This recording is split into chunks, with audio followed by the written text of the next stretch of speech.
আসসালামু আলাইকুম, কি অবস্থা সবার? আশা করি সবাই ভালো আছেন এবং সুস্থ আছেন। ভালো থাকুন, সুস্থ থাকুন, সেই দোয়া করি সবসময়। আমি শায়স্তানি, আর আপনারা দেখছেন শায় টিউব। তো আমরা একটু গোল চার্টে চলে যাব। গোল চার্টে যাওয়ার পর আমরা ওখান থেকে গতকালকের অ্যানালাইসিস এবং আজকের অ্যানালাইসিসটা একটু বোঝার চেষ্টা করি। সেটা হচ্ছে, গতকালকে আমরা এই পজিশন থেকে একটা সেল নিছিলাম, আশা করছিলাম যে এখান থেকে নামতে পারে। সেটা হচ্ছে আমরা ফান্ডামেন্টাল দিকটা বিবেচনা করে, ডাটার উপর অ্যানালাইসিস করে ধরে নিছিলাম যে এখান থেকে নামার সম্ভাবনা আছে। এবং আমার টেকনিক্যাল ভাবে আমি যে জিনিসটা পর্যালোচনা করছি, যে এখান থেকে মার্কেট কিন্তু বারবার হিট করে উপরের দিকে ধাবিত হওয়ার একটা প্রয়াস দেখাইছে, এবং এখান থেকে যদি এই পর্যন্ত চলে যায় এবং এটা যদি ভেঙে যায়, ভাঙার পরে উপরে যদি ক্যান্ডেল ক্রিয়েট করে, তাহলে মার্কেট আপের দিকে চলে যাবে শ্যাও করে। সেটা আপনাদের গতকালকের ভিডিওতে, লাস্ট যে ভিডিওটা দিছি সেটা আপডেট আমি জানাইছিলাম, এবং বিষয়টা তাই হয়েছে। দিন শেষে, রাত শেষে, রাতের পর মার্কেট আপে চলে গেছে ঠিক এই পজিশনে। তো এখন মার্কেট বর্তমানে আছে 2368.400, আর মার্কেট সর্বোচ্চ আজকের দিন গেছে হচ্ছে 2374.592 এই এরিয়ায়, যে এরিয়াটা আগের একটা ট্রেন্ড লাইনের মাথা হিসাবে আছে, এবং ঠিক সেখানে যাই হিট করছে। এবং আমরা যদি এখানে দুইটা বিষয় খেয়াল করি, আমাদের নিচের যে জোনটা আছে সেই জোনে কিন্তু মার্কেট অনেকক্ষণ ঘুরপাক খাইছে, এবং উপরে যখন ক্যান্ডেল ক্রিয়েট করছে এবং সকালের দিকে যখন এসে মার্কেটটা খুলছে, তখন হচ্ছে আমাদের মার্কেট কিন্তু উপরের দিকে ধাবিত হয়ে চলে গেছে, এবং ওই ঠিক ওই জায়গাটায় যায়, মানে 2375 এর কাছাকাছি যায় ওইটা হিট করছে। হিট করার পর মার্কেটটা কিন্তু একটু ফল করছে।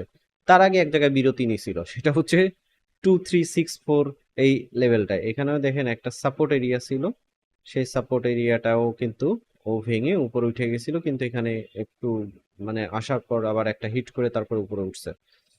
তো বর্তমানে মার্কেটের অবস্থান হচ্ছে এই অবস্থানে আছে, এই অবস্থানে সেল নেওয়া যাইতে পারে। সেই ক্ষেত্রে আমাদের এসএল এর পজিশন হবে হচ্ছে 2402 এর উপরে। আমি যদি জায়গাটা মার্ক করি, তাহলে এর উপরে হচ্ছে আমাদের সেল পজিশন হবে। আর আপনি যদি আরো স্ট্রংলি সেল পজিশন খুঁজেন, তাহলে আরো উপরে আমরা সেল পজিশন দিতে পারি, যদি যারা সেলের দিকে থাকতে চান। মানে এসএল এর পজিশন গুলো, এসএল এর পজিশন, সরি, সেলের পজিশন বলে ফেলাইছি। আহ, তো সেলের এসএল পজিশন হচ্ছে এই দুইটা হইতে পারে, সেটা হচ্ছে লং এ, সেটা হচ্ছে শর্টে। তো শর্টে কিন্তু বারবার হিট করে একটা কথাই বলছি, অতএব আপনার যদি পর্যাপ্ত ব্যালেন্স থাকে, আপনার লট সাইজটা কমায় দিয়ে আপনি লং এ সবসময় এসএলটা ধরার চেষ্টা করবেন। তাহলে মার্কেট যদি এসব জায়গায় স্পাইকও করে, স্পাইক করে তারপরে নামে, তাহলে দেখা যায় আপনার ব্যালেন্সটা টিকে থাকার সম্ভাবনা থাকে। আর যদি আপনি লট সাইজ বাড়ায় মনে করেন যে শর্টের এসএল দিয়ে আমি একটা বড় প্রফিট নিয়ে বের হয়ে যাব, সেটা একটু রিস্ক হয়ে যায় গোল্ডের ক্ষেত্রে। তো এখানের যে বিষয়টা এখন, এখান থেকে আমরা সেলে থাকতে পারি। সেলে আমাদের থাকা উচিত হবে হচ্ছে 2355 এই জোন পর্যন্ত। এখানে যদি মার্কেট নামে, তাহলে আমরা এই জোন পর্যন্ত আবার পাইতে পারি। এটা ভেঙে মার্কেট নামাটা একটু টাফ হয়ে যাবে। যদি মার্কেট এটা ভেঙে যায় এবং নিচের যে একটা পজিশন আছে 2346.17, এই পজিশনটা যদি ভাঙে, তাহলে মার্কেটকে আমরা আবার পুনরায় নিচে পেয়ে যাব। তার আগ অবধি মার্কেট আপ ট্রেন্ডেই থাকবে। তো এই জায়গাটাও যদি আমি একটু মার্ক করি, আমাদের আজকের এরিয়া হচ্ছে এটা।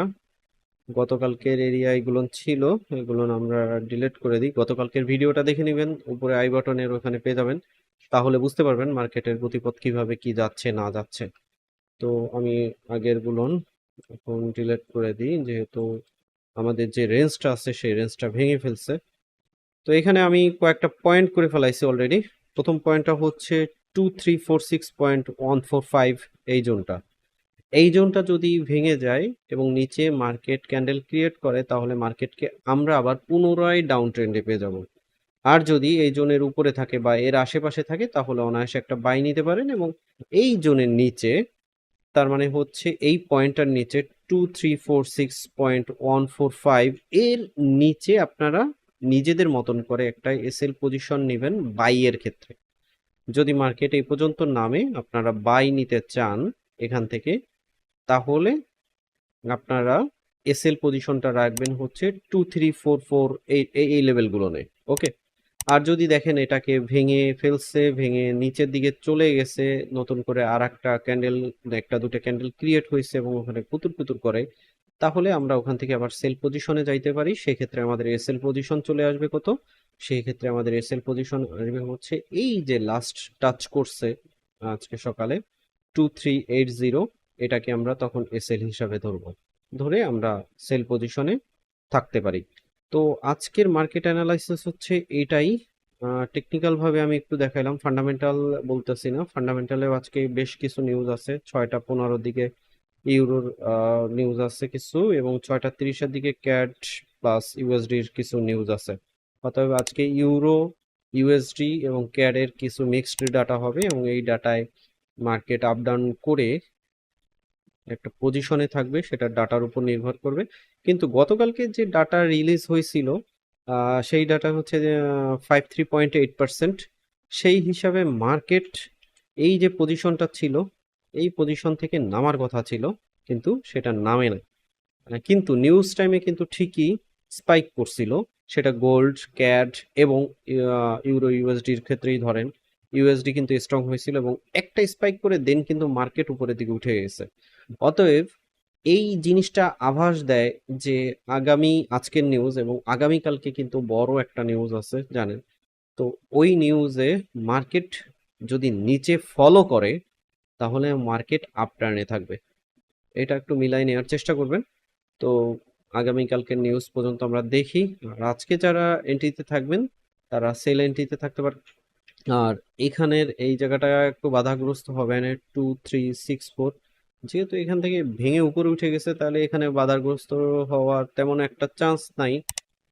এটা নেমে যাইতে পারে হচ্ছে এই পর্যন্ত 2356, এই পর্যন্ত 2356 এর এখানে গেলে আমরা একটা বাই পজিশন ধরতে পারি। সেক্ষেত্রে আমাদের এসএল পজিশন হবে কত বললাম, 2344, এটা আমরা এসএল হিসাবে রাখতে পারি যদি আমরা বাইতে থাকি।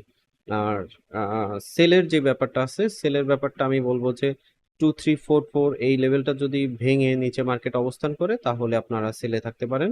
সেক্ষেত্রে আমাদের এসএল এর পজিশন হবে হচ্ছে 2380, এই লেভেলটা। হয়তোবা জিনিসটা বুঝতে পারছেন। তো গোল্ডের আজকে টুকটাক টেকনিক্যাল ভাবে অ্যানালাইসিস এইটা, এবং গোল্ডের যদি আপের দিকে যায় তাহলে নেক্সট মুভমেন্ট হচ্ছে একেবারে টান দিয়ে 2402.80 এই লেভেল, এবং তারপরে হচ্ছে 2449.66 এর একটু নিচে। এই দুইটা লেভেল যদি এই প্রথমটা যদি ভাঙে তাহলে উপরেরটা আশা করা যাইতে পারে, আর উপরেরটা ভাঙলে মার্কেট আরো উপরের দিকে ত্বরান্বিত হবে।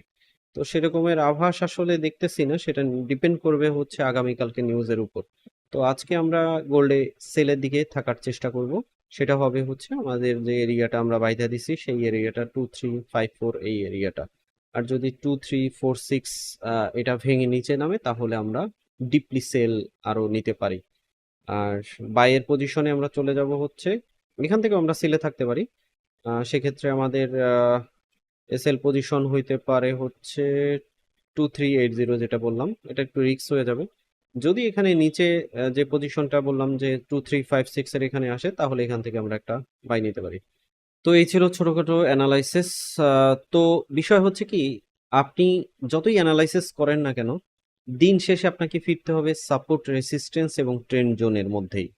অনেকে হচ্ছে ক্যান্ডেলের উপর অ্যানালাইসিস করে তারপর ট্রেড নিয়ে থাকে। ক্যান্ডেল সব সময় সঠিক ইনফরমেশন দেয় না, কারণ নিউজের সময় এই সঠিক ইনফরমেশন গুলো পাবে না। যখন নিউজ না থাকে তখন হয়তোবা ক্যান্ডেলের দুই একটা সঠিক ইনফরমেশন পাইতে পারেন। বাট দিন শেষে ওই সাপোর্ট, রেসিস্টেন্স জোন এবং ট্রেন্ড জোন, এই জোনগুলো আপনাকে ফলো করতেই হবে। আর যত ধরনের পেইড ইন্ডিকেটর, ফ্রি ইন্ডিকেটর, সবই এইগুলোর উপর ডিপেন্ড করে মার্কেটে চলে। শুধুমাত্র নিউজ টাইমটা অ্যাভয়েড করে আপনি টেকনিক্যাল ভাবে যদি ফলো করেন তাহলে ওইখান থেকে একটা ভালো প্রফিট বের করে নিয়ে আসতে পারবেন। তবে বারবার বলি, 100 বার বলি, যদি ফরেক্স মার্কেটের টিকে থাকতে হয় তাহলে গোল্ড অ্যাভয়েড করেন। আর ইউরো ইউএসডি নিয়ে পড়ে থাকেন, একটা সময় ভালো প্রফিট করতে পারবেন। আর গোল্ডে যে জিনিসটা হয়, সাময়িক সময়ের জন্য একটা প্রফিট আসে, কিন্তু দিন শেষে দেখা যায় যে গোল্ডে আসলে ততটা প্রফিট আসে না। সো গোল্ডে যদি ট্রেড করতেই হয়, ধূপধাপ নিয়ে নেবেন স্কাল্পিং করে, দিনে বের হয়ে যান। আর ওই দিনের মধ্যে ঢোকার দরকার নাই, লং টাইমে তো প্রশ্নই উঠে না। তো ভালো থাকবেন, সুস্থ থাকবেন, দেখা হবে নেক্সট কোনো ভিডিওতে। আল্লাহ হাফেজ। সঙ্গে থাকতে সাবস্ক্রাইব করে বেল বাটনটি ক্লিক করে রাখবেন, কারণ পরবর্তী ভিডিও নোটিফিকেশনের মাধ্যমে সাথে সাথে পেয়ে যাবেন।